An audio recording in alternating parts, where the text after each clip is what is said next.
thinking and imagination. And the next lecture we are going to have in May. It will be an offline lecture or class in MIPT. And some of you said that you want to practice with neural interfaces and to analyze the data in Python. So have you installed the environment? Some of you, or maybe you try to do that. Okay, anyway, you can try to install the environment and to open the IPython notebook. And in this case, we can analyze some data in the beginning of May, or maybe in some additional class if you want. So the topic of today's class is thinking and imagination, and the last class will be on states of mind, psychotherapy, and so on. Don't forget about the tests. You'll have one more test after the class and the last test after the class in May. Today we'll have 4 parts. The first part is about thinking, the second part is about its mechanisms, the third part is about imagination, and the last part is about its mechanisms. So, thinking. Thought encompasses an aim-oriented flow of ideas and associations that can lead to a reality-oriented conclusion. Thinking allows humans to make sense of, interpret, represent, or model the world, the experience, and to make predictions about the world. So thought is usually connected with the prediction, and intelligence can be described as the ability to perceive or infer information and to retain it as knowledge to be applied towards adaptive behavior within an environment or context. The process of thinking by Plato is understood as recalling what the soul knew in its cosmic life, but forgot when it entered the body. And Aristotle created a logic, the sense of thinking, within the framework of which he considers such constituent parts of thinking as concept, judgment, and inference. So these two ancient philosophers introduced the definition of thinking and logic. Cognitive psychology is a branch of psychology that investigates internal mental processes such as problem solving, memory, and language. And cognitivism is interesting in how people mentally represent information processing. Okay, the 4 developmental stages are described in the theory of Jean Piaget. So Jean Piaget is a famous French psychologist of the development. And so their 4 stages are sensory-motor stage from birth to age 2, and the children experience the world through movement and their senses. And during this stage, children are extremely egocentric, meaning they cannot perceive the world from others' viewpoint, just from their inner view. The next stage, called pre-operational stage, and Piaget's second stage starts when the child begins to learn to speak at age 2 and lasts up until the age of 7. During this stage of cognitive development, Piaget noted that children do not yet understand concrete logic and cannot mentally manipulate information. Children's increase in playing and pretending takes place in this stage. The next stage calls concrete operational stage from ages 7 to 11, and children can, on this stage, children can conserve and think logically. They understand reversibility, but limited to what they can physically manipulate. They are no longer egocentric. During this stage, children become more aware of logic and conservation, topics previously foreign to them. Children also improve drastically with their classificational skills. And the last stage, last part of development, according to Piaget, is a formal operational stage.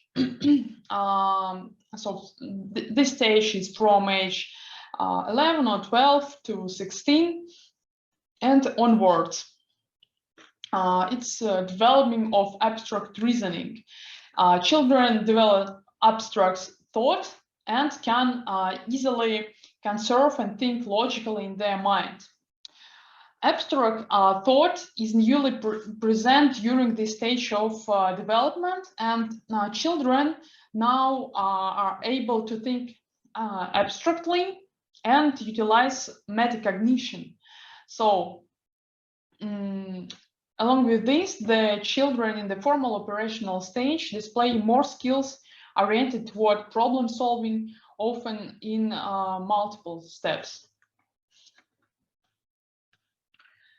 The next important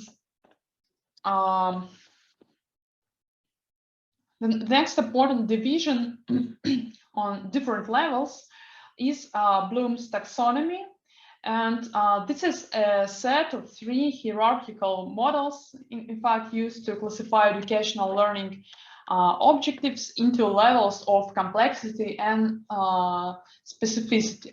The 3 lists covered the learning objectives in cognitive, affective, and sensory domains, and the cognitive domain list has been the primary focus of most traditional education and is frequently used to structure curriculum learning objectives and activities.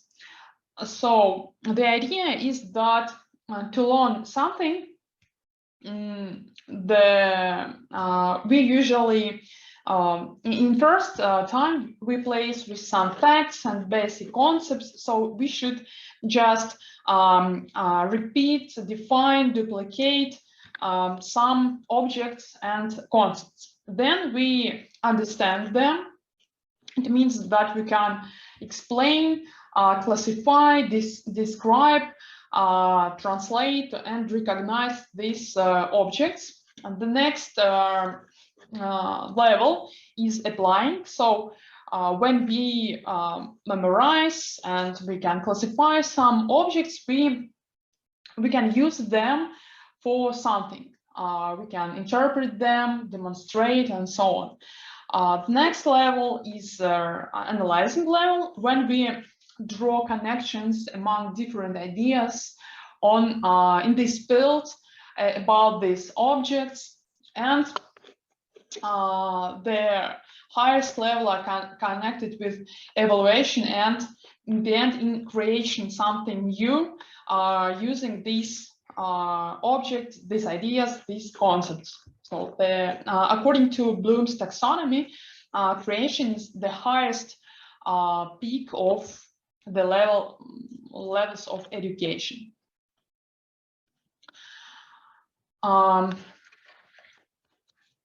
reason is the capacity of consciously making sense of things, applying logic and adapting or justifying practices, institutions, and beliefs based on new or existing information.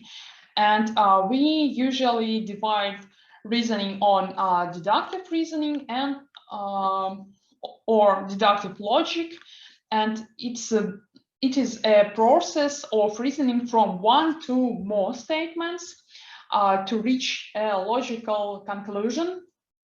And also there is inductive reasoning, or method of reasoning in which the premises are viewed as supplying some evidence but not full assurance of the truth of the conclusion. And it's also described as a method where one's experience and observations, including what are learned from others, and synthesized to come up with a general truth. Do you remember how Sherlock Holmes called his type of reasoning? Which one he used?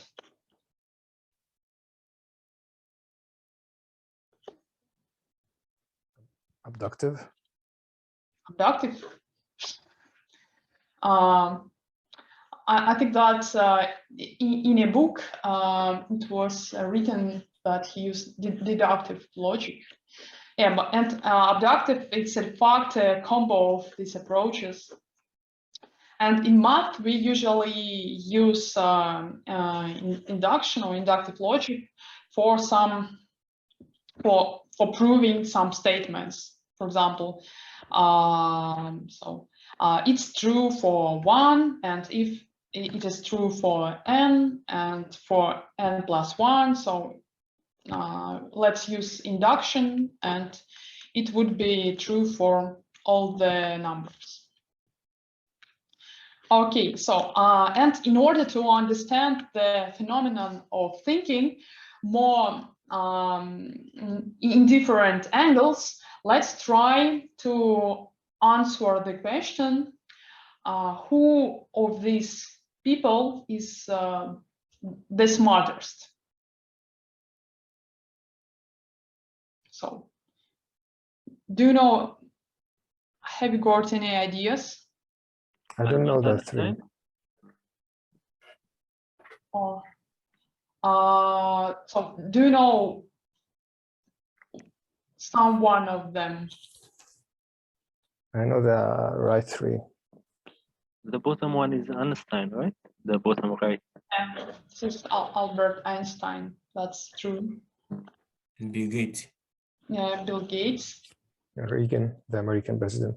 And the American President Reagan. That's right. I would say the bald guy. The bald guy looks smartest. The bald guy. This one. Yes, I like his face. I think it's Einstein. In fact, this guy, his surname is Perelman.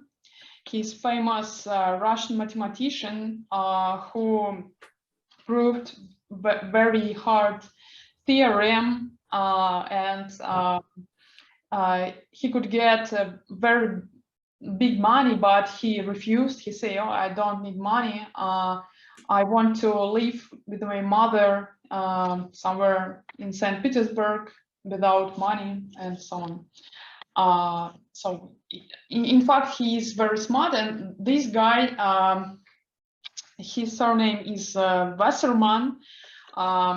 He also is a well-known Russian intellectual guy, and he usually wins in different games, in different intellectual games, you know, different TV shows when you should answer a lot of questions about whatever you want, about different things. And so he's kind of champion in intellectual games. And this guy, his name is Christopher Langan, and he had the highest IQ level, according some contests, more than 210, so very high IQ. So, and what do you think? Who is the smartest? It's a very broad question. What do you mean by smartest? Like the most capable of doing what? What do you mean by smart?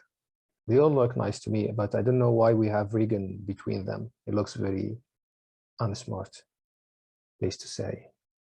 I want you to define this this word, smart. So if it's like the much money that you can get, it would be Bill Gates. If it's like the most abstract mathematics equation that you can deduce or analyze, it would be this one from St. Petersburg. If it's like a test, it would be like this blue shirt guy. I mean, like it depends on what do you think, what do you perceive as smartness. yeah, that's kind of, in fact, that's kind of rhetorical question. So for some of us, the smartest means who can earn a lot of money. For some of us, the smartest means the highest IQ. For some of us, it means that we can win the intellectual contests or to get Nobel Prize or to be very popular, for example, politician and so on. So of course, it's very hard to define what does it mean to be a smart guy. And this was a hard task many years ago, of course. And in the 80s of the 19th century, Francis Galton put forward the idea of creating an intelligent tests, because before him, we also hadn't got any metrics for measure the intelligence, to measure who is the smartest. And so he wanted to be able to select people with high intelligence for his experiments. And Galton is a supporter of improving the human breed, and he thought that intelligence is a quality which is connected with your parents and so on. And he founded an anthropometrical laboratory to test intellectual abilities. And so he was the first guy who invented this intelligent tests.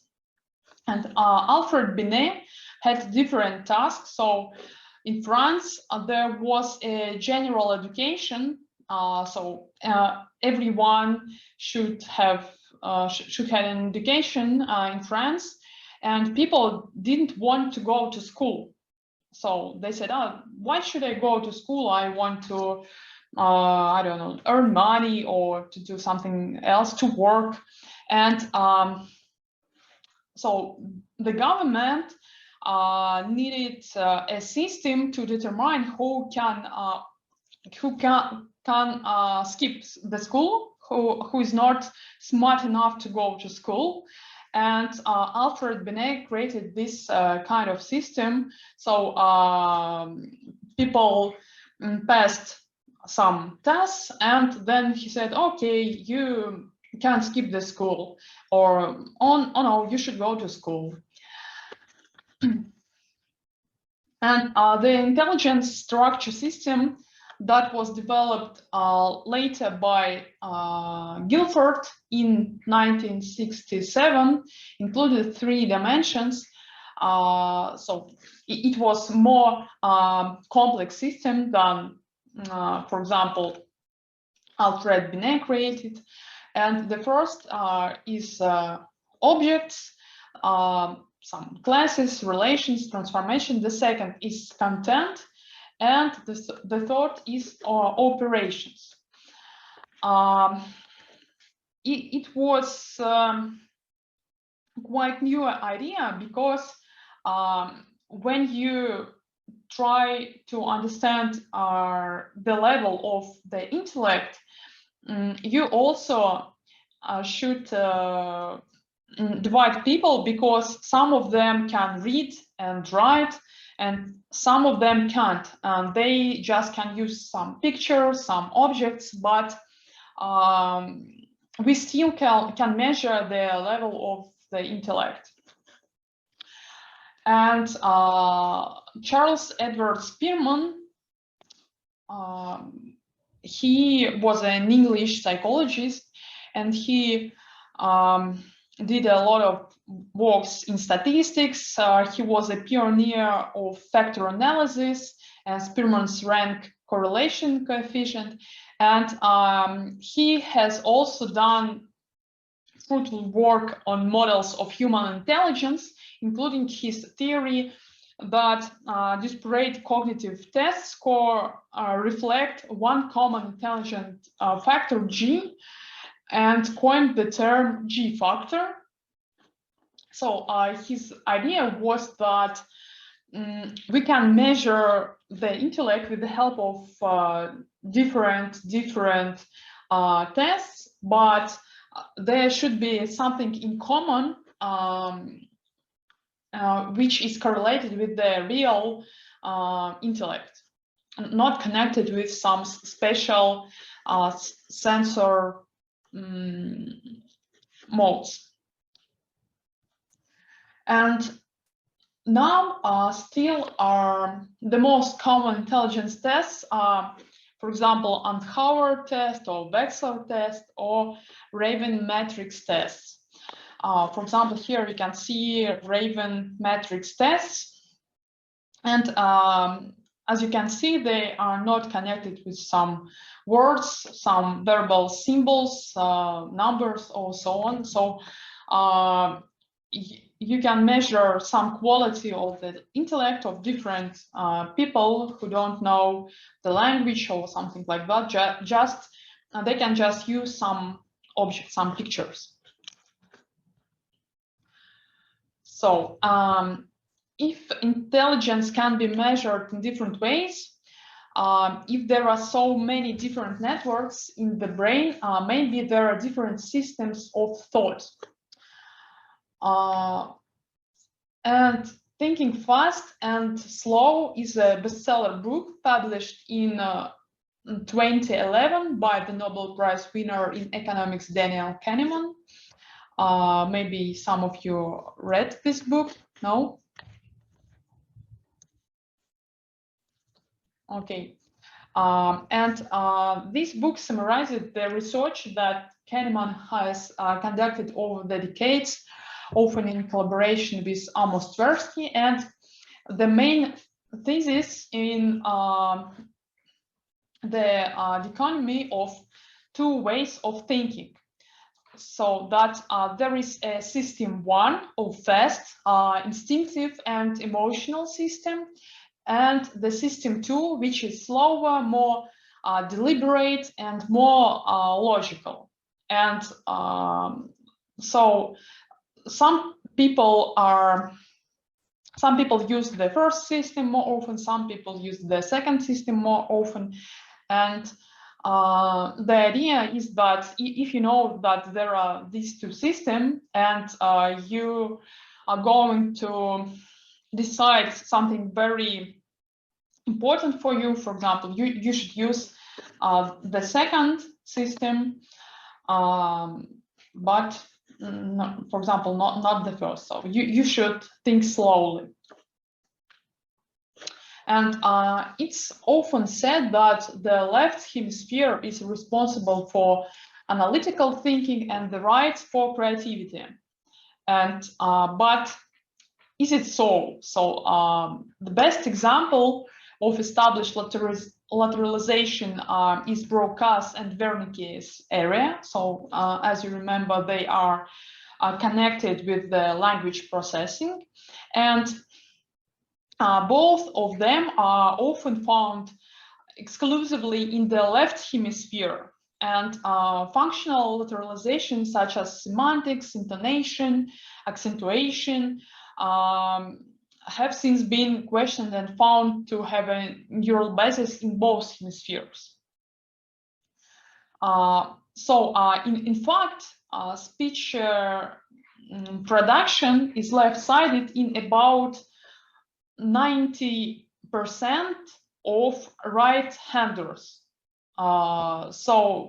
But for example, if you write with the help of right hand, in 10 cases from 100, your language production can be in the right hemisphere. And for left-handers, only in the half of cases your language centers are in the left part of the brain, and in another half of cases your language processing is somewhere in the right or in both hemispheres. And another division into two types of thinking is divergent and convergent thinking. So convergent thinking is a term coined by Joel Paul Guilford as the opposite of divergent thinking. And this usually means being able to give the concrete answer to standard questions that do not require much creativity. For example, 2 + 2 or something like that. So you have just one right answer for a standard question. And divergent thinking means that you have to find a lot of ideas for example, one question. So it's more connected with creativity. And there is a study from the University of Bergen in Norway, examined the effects of positive and negative moods on divergent thinking. So it was attended by about 200 students of art and psychology who first measured their mood using a checklist of adjectives before completing their required assignments. And the result showed a clear difference in academic performance between people with positive and negative moods. So the results showed that naturally positive moods make the task much easier, while negative ones hinder it. The results show that people in high spirits may prefer satisfactory strategies which will lead to more proposed solution, and people in a bad mood may choose optimization strategies and worry more about the quality of their ideas, which is detrimental to performance of these types of tasks. So if you have some negative thinking, you prefer more traditional solutions, so it's more connected with convergent thinking and done with divergent. And there are still many different divisions into types of thinking. For example, creative and critical thinking, or judging and critical thinking,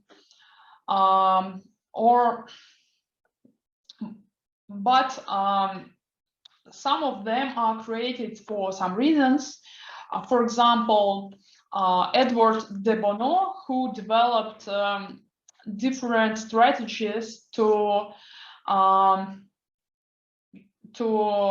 increase the intelligence and to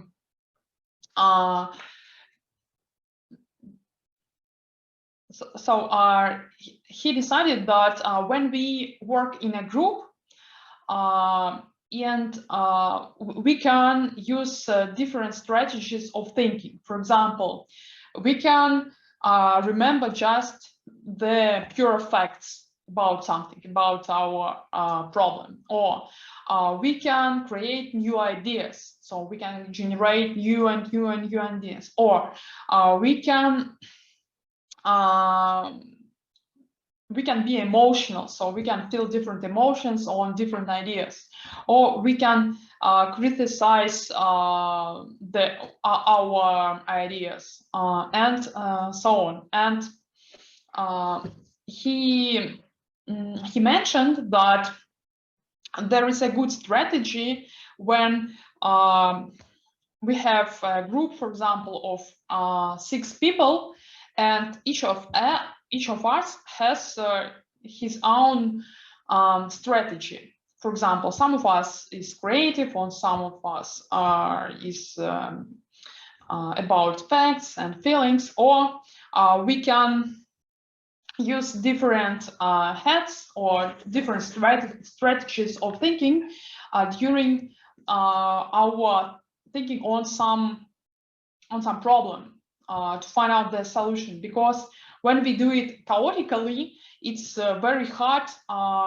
to get one best idea or one best solution.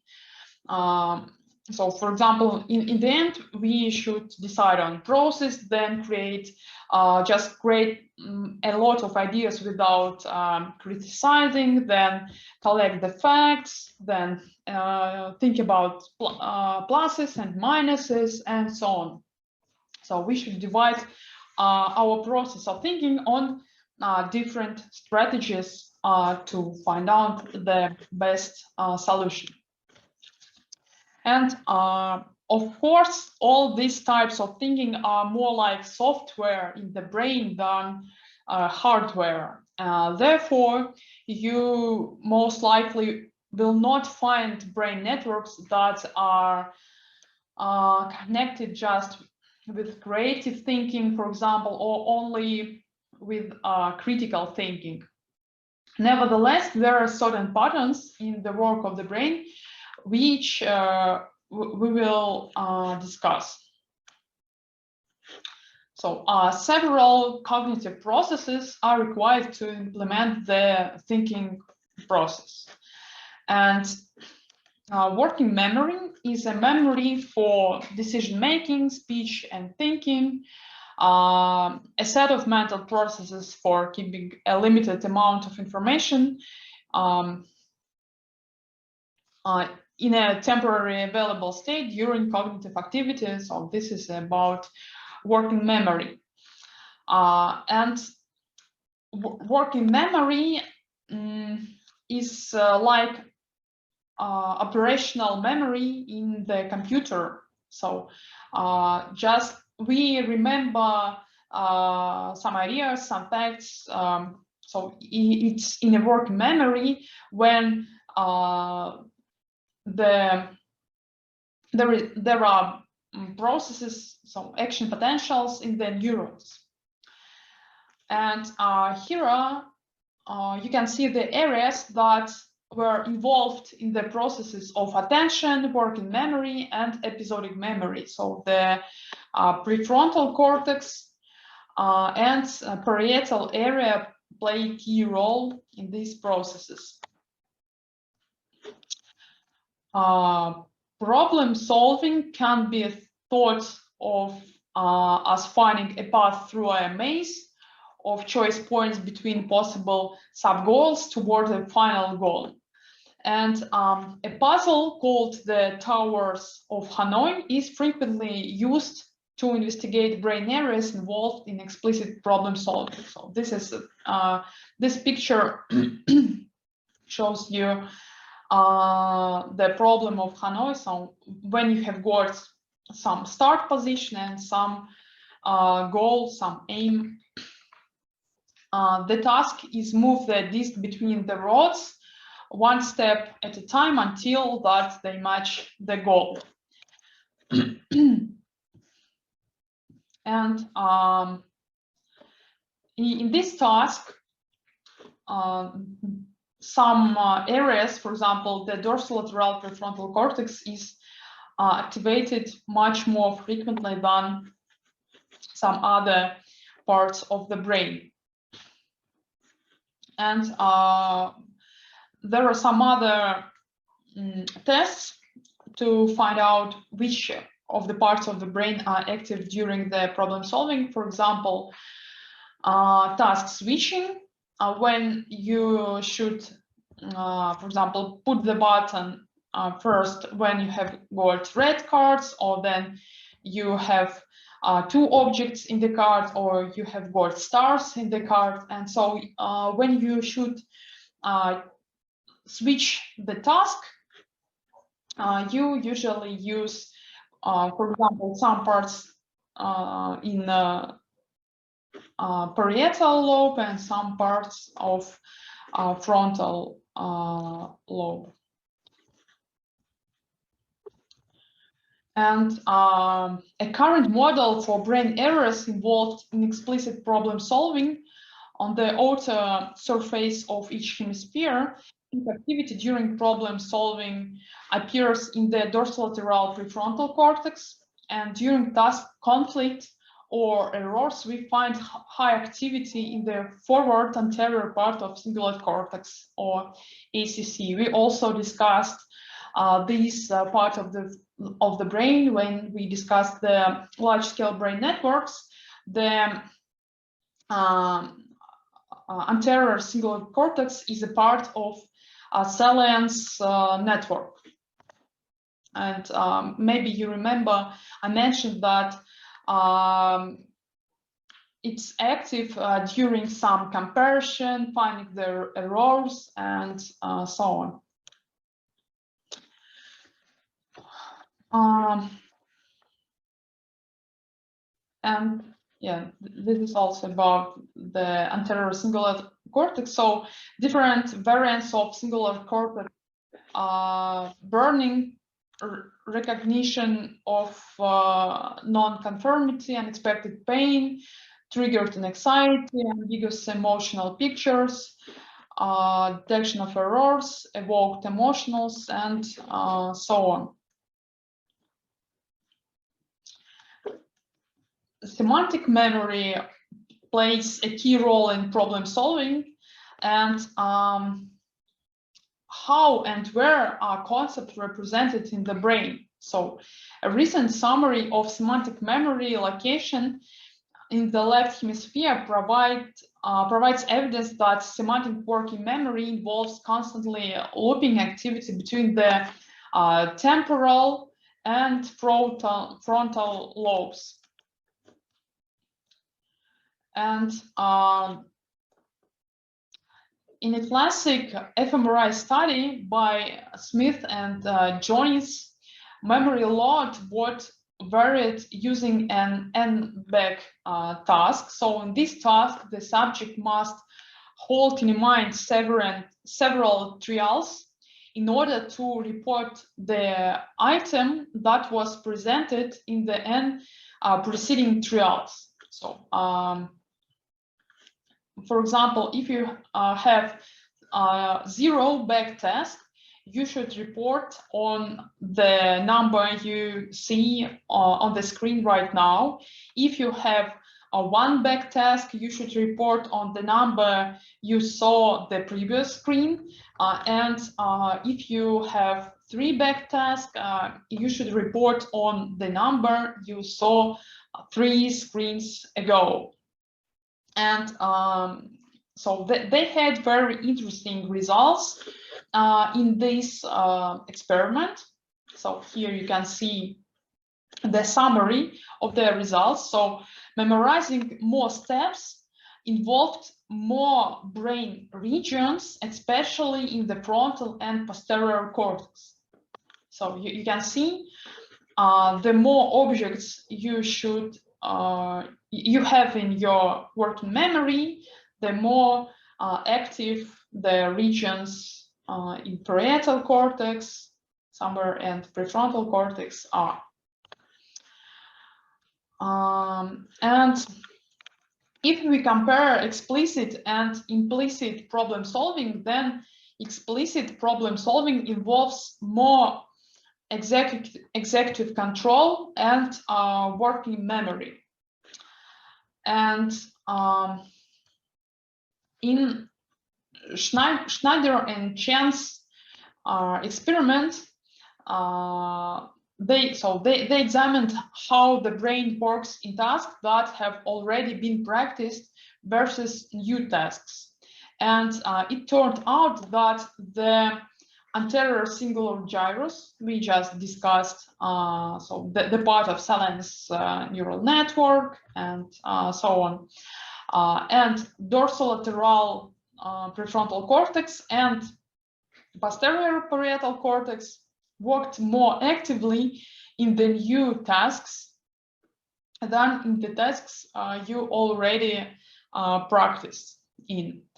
And this is part of the chain of executive control. Okay.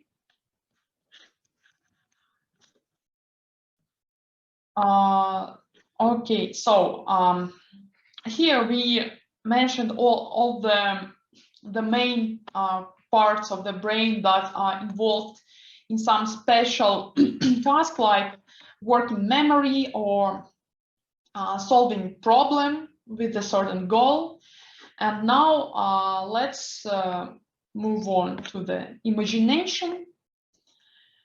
And okay, because imagination is more important than knowledge.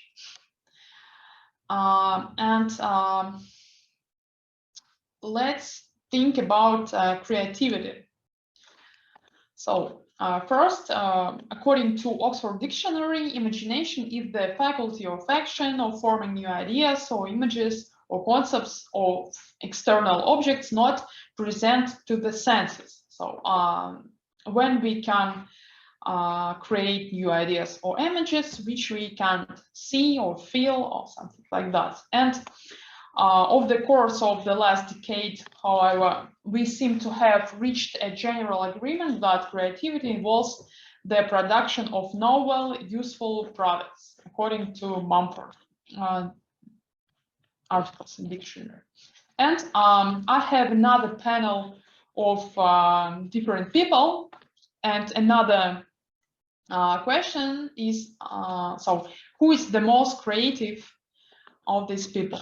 So let's choose. Please don't ask me what is creativity. I know 3 or 4. This is Salvador Dali, the painter. Salvador Dali, famous painter. This is Tesla for the wireless. Nikola Tesla. And this is Tesla Elon Musk. himself. Yeah, Elon Musk. So do you know who is? Is Da Vinci? That's right. Okay. And the What is last, director? yeah, the director. I don't remember the name. It's familiar, but I don't remember the name. Maybe Steven Spielberg. No, it's not Steven Spielberg. Frankly speaking, I've already forgot. It's Cameron or Lucas, so I should. What is the one on the top left? Okay, and it's artist, so painter, some kind of contemporary Artist. Yeah. Do Is you he know? Russian? No, I'm not sure. Maybe he's American or from England. I think American one. No, I don't think that I get him. His name is Andy Warhol. Do you know him?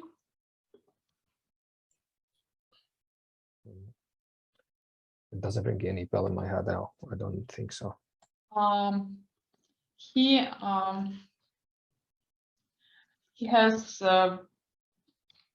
very famous pictures, for example, with Marilyn Monroe and so on. So do you hear this screen, the second screen now? Yes, we can see it. So these are the pictures of Andy Warhol. Okay, anyway, So he's a it's about contemporary art. Interesting. So, what do you think? Who is the most creative in your understanding of creativity? In your internal. I would say Tesla. I think every one of them, because it's in different times. Sorry, can you repeat? Who do you think? I will go with Tesla. This guy didn't take the recognition he deserved. Okay, so have some different ideas, and creativity is hard to measure, but some people try to do that, of course, and there are different tests such as Torrance and Gilbert tests, and unfortunately there are no so many tests for measuring the creativity, so it's quite hard to measure it. But these two are the most popular, and they're quite simple. For example, you should draw as many something as you can using some figures. So you should also, there are some creativity tests with the with words, but they're also quite similar. And the Torrance test of creativity thinking, there are two parts. So this test measures different parts of creativity: fluency, the total number of meaningful ideas generated in response to the stimulus; flexibility, so this is the number of different categories of relevant responses. For example, here there is just one category, and here you can see three categories, different categories. And originality, the statistical rarity of the responses, and elaboration, the amount of details in the responses. So there are different qualities of creativity according to the Torrance tests. Also, there are some theories of creativity. For example, Jürgen Schmidt-Huber, he is a great theoretician of artificial intelligence, and he decided that we can define the creativity also for some artificial agents, for artificial networks and systems. And so he postulated that creativity are byproducts of simple computational principles for measuring the optimizing learning process. So his idea was that when some agent, some artificial intellectual agent,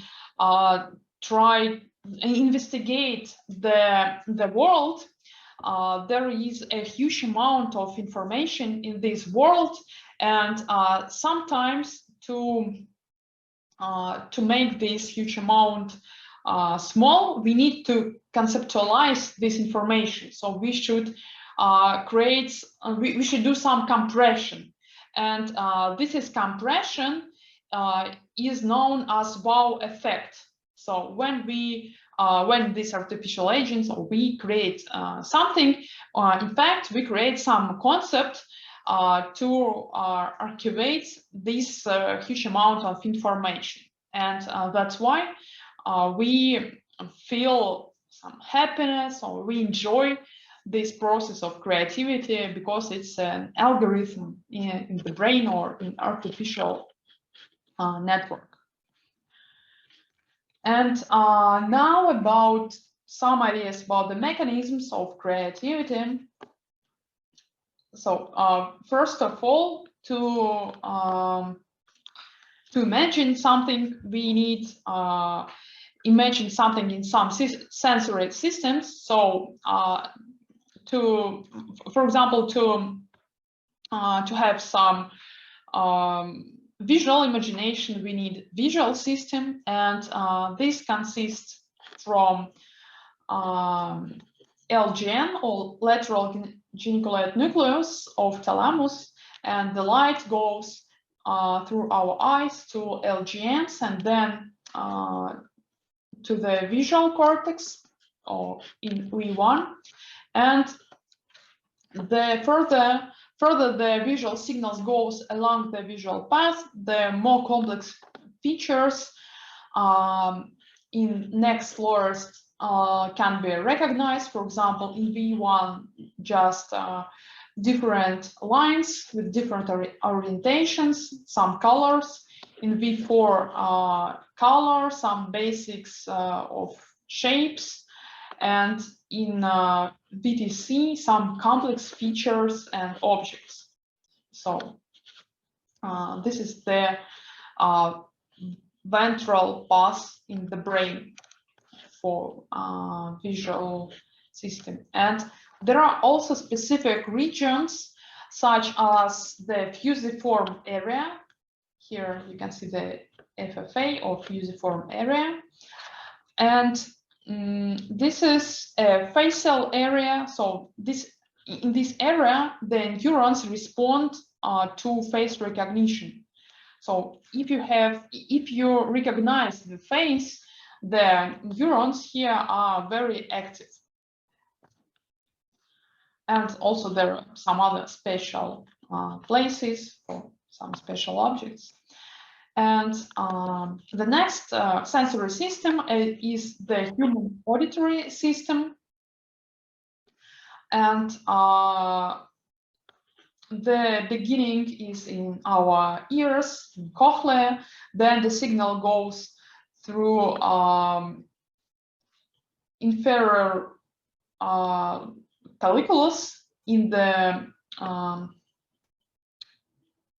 middle part of the brain, and then it goes to the primary auditory cortex, for example, like here, and then to other parts of associative parts of the cortex. And all primary sensory systems are depicted here. So this is primary visual system, primary auditory cortex, primary somatic sensory cortex, primary olfactory cortex. So the smell goes right here. And sometimes they are highly connected, and in this, also another representation of the same primary systems. And in case these sensory systems are highly connected, we have synesthesia, or it's a perceptual phenomenon in which stimulation of one sensory or cognitive pathway leads to involuntary experience in a second sensory or cognitive pathway. And sometimes people see some special letters in a color when they see just black sentence. When we show them black sentence, they can see some letters in the colors, for example. And there are some other forms of synesthesia, for example, projective synesthesia, people who see actual colors, forms, or shapes when stimulated, and associative synesthesia, when people feel a very strong and evolutionary connection between the stimulus and the sense that it triggers. Also, there are some very interesting and strange types of synesthesia, like time-space synesthesia.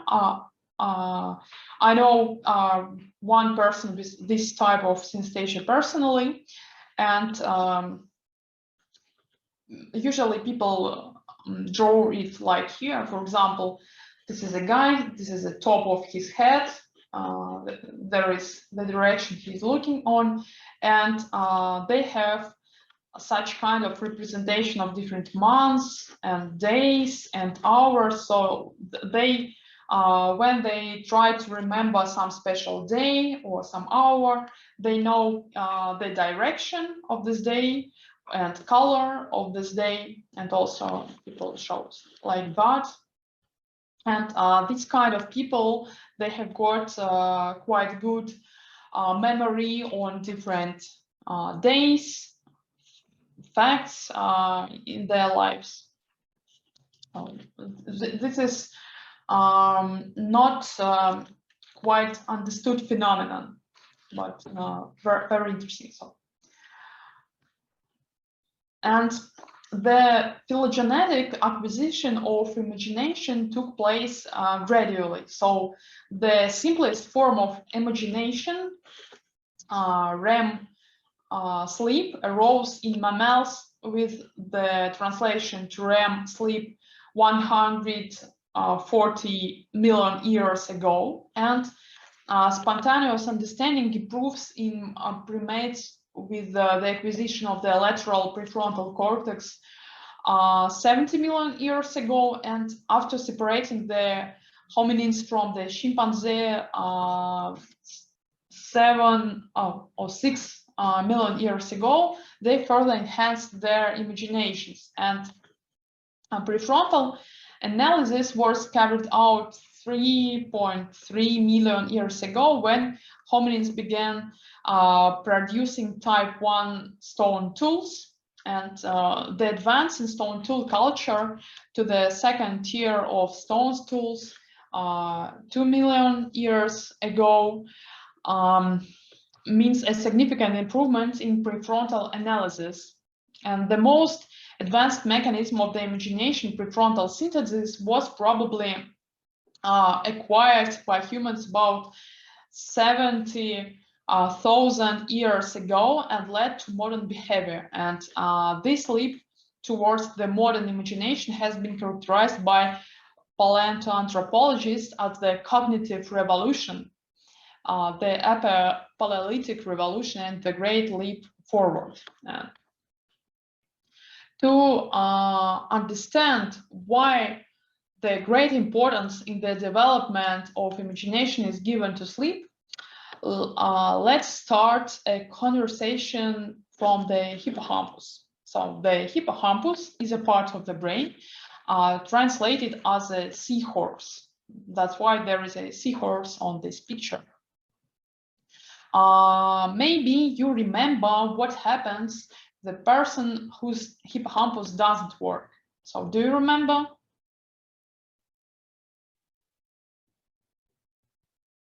No? No ideas? Okay, so in this person, episodic memory doesn't turn into long-term memory, and as soon as such a person switches his attention, he forgets what just happened. So when, for example, the person without a hippocampus, he talked with you and everything is okay, then he, for example, turned his head and he forgot about your conversation, totally forgot about the conversation. The hippocampus plays an important role in imagination, memory, and dreams. One of the founders of the theory of the hippocampus is the British scientist David Marr. So he created a theory of hippocampus. So what was the idea of Marr? So let's assume that we are at first time in I don't know, in Russia, for example, and then we move to another place, for example, to the desert, when there are sands and something, and gerbos and something like that. It means that everything would be incomprehensible and unfamiliar to us, but then we sleep and begin to navigate well in the desert. And why is this happening? According to Mars theory, there are some special cells, codon cells, in the hippocampus that are activated with a sufficiently large number of familiar information elements. And if the information is unfamiliar, new codons are formed at night to recognize new sets of information.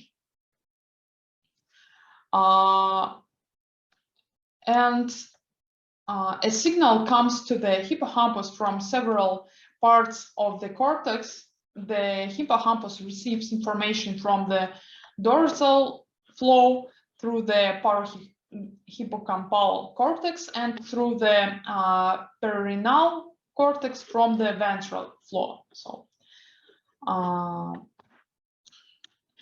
this diagram shows in more detail how all the streams are combined into the entorhinal cortex, which is closest section to the hippocampus. So this is these are different parts of hippocampus: dentate gyrus, CA3, CA1. So they're very famous parts of the hippocampus and very famous parts of the brain. Okay, and from this, the signal enters the dentate faster than to CA3, and so on along such a labyrinth with feedback. In fact, the hippocampus doesn't store information. It serves as a memory tape that stores links to cells in the cortex. So during the day, you, for example, listen to an unfamiliar object, or perhaps you did not even understand anything, but you understand the words, and you have these sentences of links stored in the cortex. Then you go to bed, or during the day when the default network of the brain works, then links to neurons in the cortex are turned on, and the connection between neurons in the cortex became stranger, and this is how information is transferred to long-term memory. So now you can see you have very strong connections in the cortex, but before that you had strong connections between hippocampus and cortex. As you remember the Hebb's rule, neurons that fire together wire together. And imagine that you have a lot of new information that you have received during the day, and this information repeats itself over the course of time and allows you to form abstract representations, because connections are formed between the top-level representations of objects. In particular, it has been studied in rats, as you remember from one of the last lectures. When a rat walks through the maze during the day, the neurons of the place corresponding to the place in the maze light up, and during the sleep, these cells of the place light up much faster than it walked through the maze. Therefore, time in a dream sometimes flows much faster than in reality. Those representations from individual objects are linked into abstract and more integrated information during sleeps with rapid eye movement. And one more thing, how a creative brain looks like. So there are different studies on connections, creativity, and some features in the brain. For example, according to this study, highly creative people who excel at creative innovation tend to differ from others in 3 ways. So they have a high level of specialized knowledge, they're capable of divergent thinking mediated by the frontal lobe, and they are able to modulate neurotransmitters such as norepinephrine in the frontal lobe. Also, I want to mention this study. It was made with the help of fMRI, and this is really very interesting. So more than 100 volunteers took part in this study, and they performed creativity tasks, and the connections in their brain were measured with the help of fMRI. So the findings thus reveal a whole brain network associated with high creative ability, comprised of cortical hubs within default, silence, and executive system, interesting functional networks that tend to work in opposition, suggesting that highly creative people are characterized by the ability to simultaneously engage these large-scale brain networks. And this is the pattern of the highest connections, functional connections in the brain of high creative people, and this is the most common pattern. So the highest connections in general, averaged connections were for low creative network people. So they are in different directions. There are different studies examined how the activity of various brain networks correlated with performance on test for divergent thinking. As a result, it turned out that the maximum correlation of creativity was with the default network of the brain.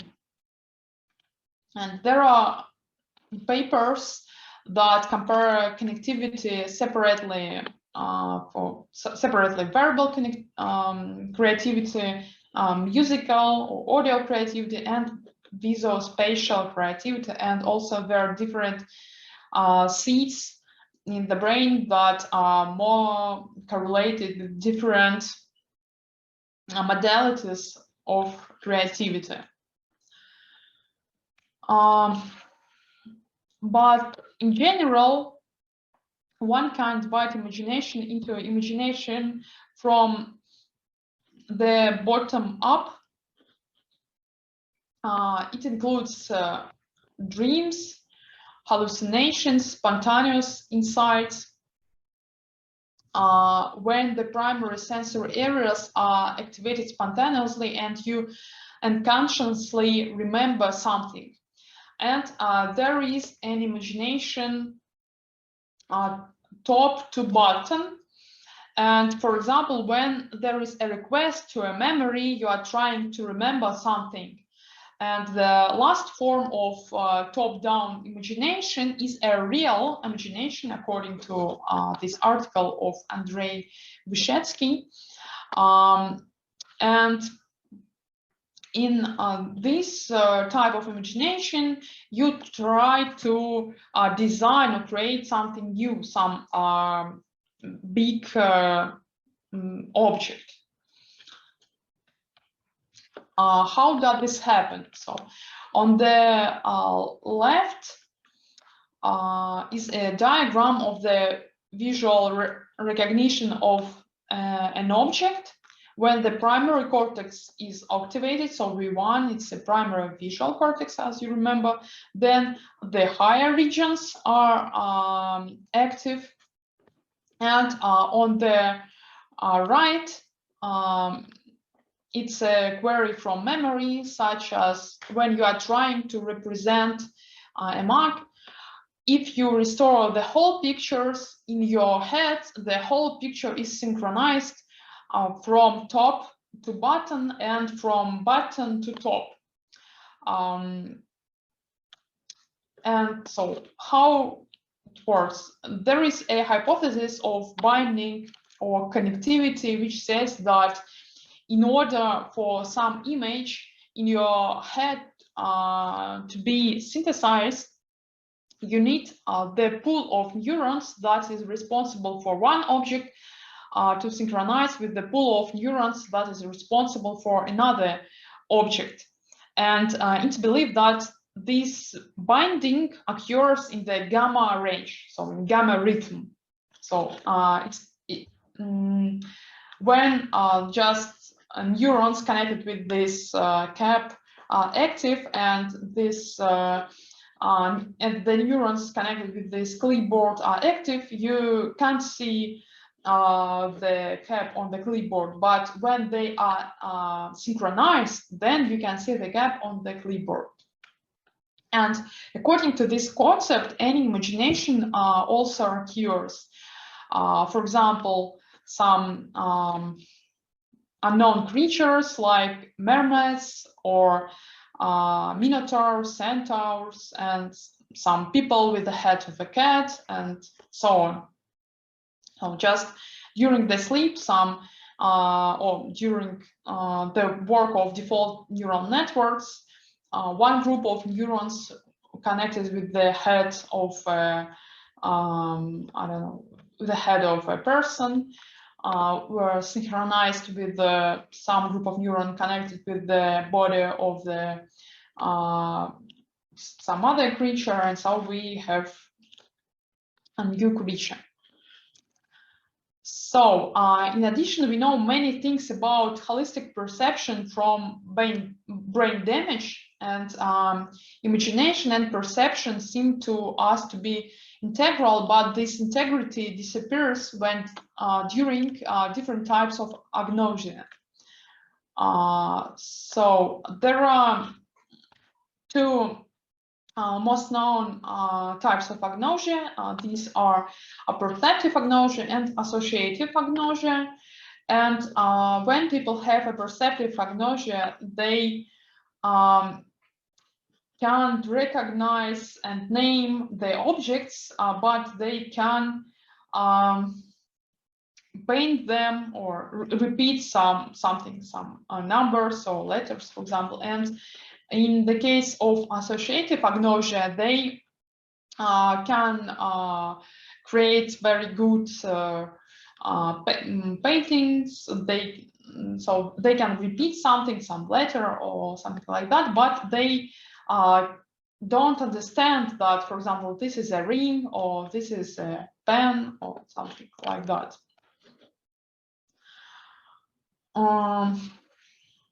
Okay, and so we talked about brain damage, and now let's try to answer the question, how can we improve the creativity or our thinking skills? So first of all, I want to know that it's known that we can slightly move our tendencies with the help of transcranial stimulations. And a number of studies have shown that stimulation of the right hemisphere of the brain allows a person to perform slightly better on creativity tests. And another point is insightful problem solving, or aha problem solving, aha effect. It's shown that the probability of solving the problem in this way is higher than in an analytical way, with a high activity of the right anterior temporal lobe. And so maybe if we stimulate this part of the brain, we use more creativity than logical. But in general, if we assume that solving an intellectual or creativity problem is just a path from one point to another point, then such recommendations can help. So on the right, you know, is the most very, you know, that famous physicist, he had almost comic advice that was that you should write down the problem, think very hard, and write down the solution.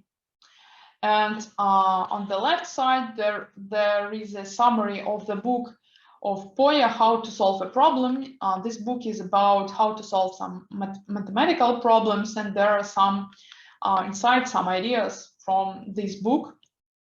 So you should understand your beginning part, so where you are. You should build a map or a plan, and there are some tricks. Remember similar tasks, solve trial cases, find invariants, make a drawing, build connection between known and unknown parameters of the problem, try to solve from the end, and then check or compare where you came and from where you started. There are many tips from creative people. So if you want to be more creative, you should keep a diary of ideas. Think over more than one solution in each case. Concentrate on the task. Do physical exercises. Train on your attention. Create in intermediate states like Salvador Dali, for example. And sometimes do something from the end, for example, write stories or paint. So that's all for today. The next class will be in May, in the 11th of May.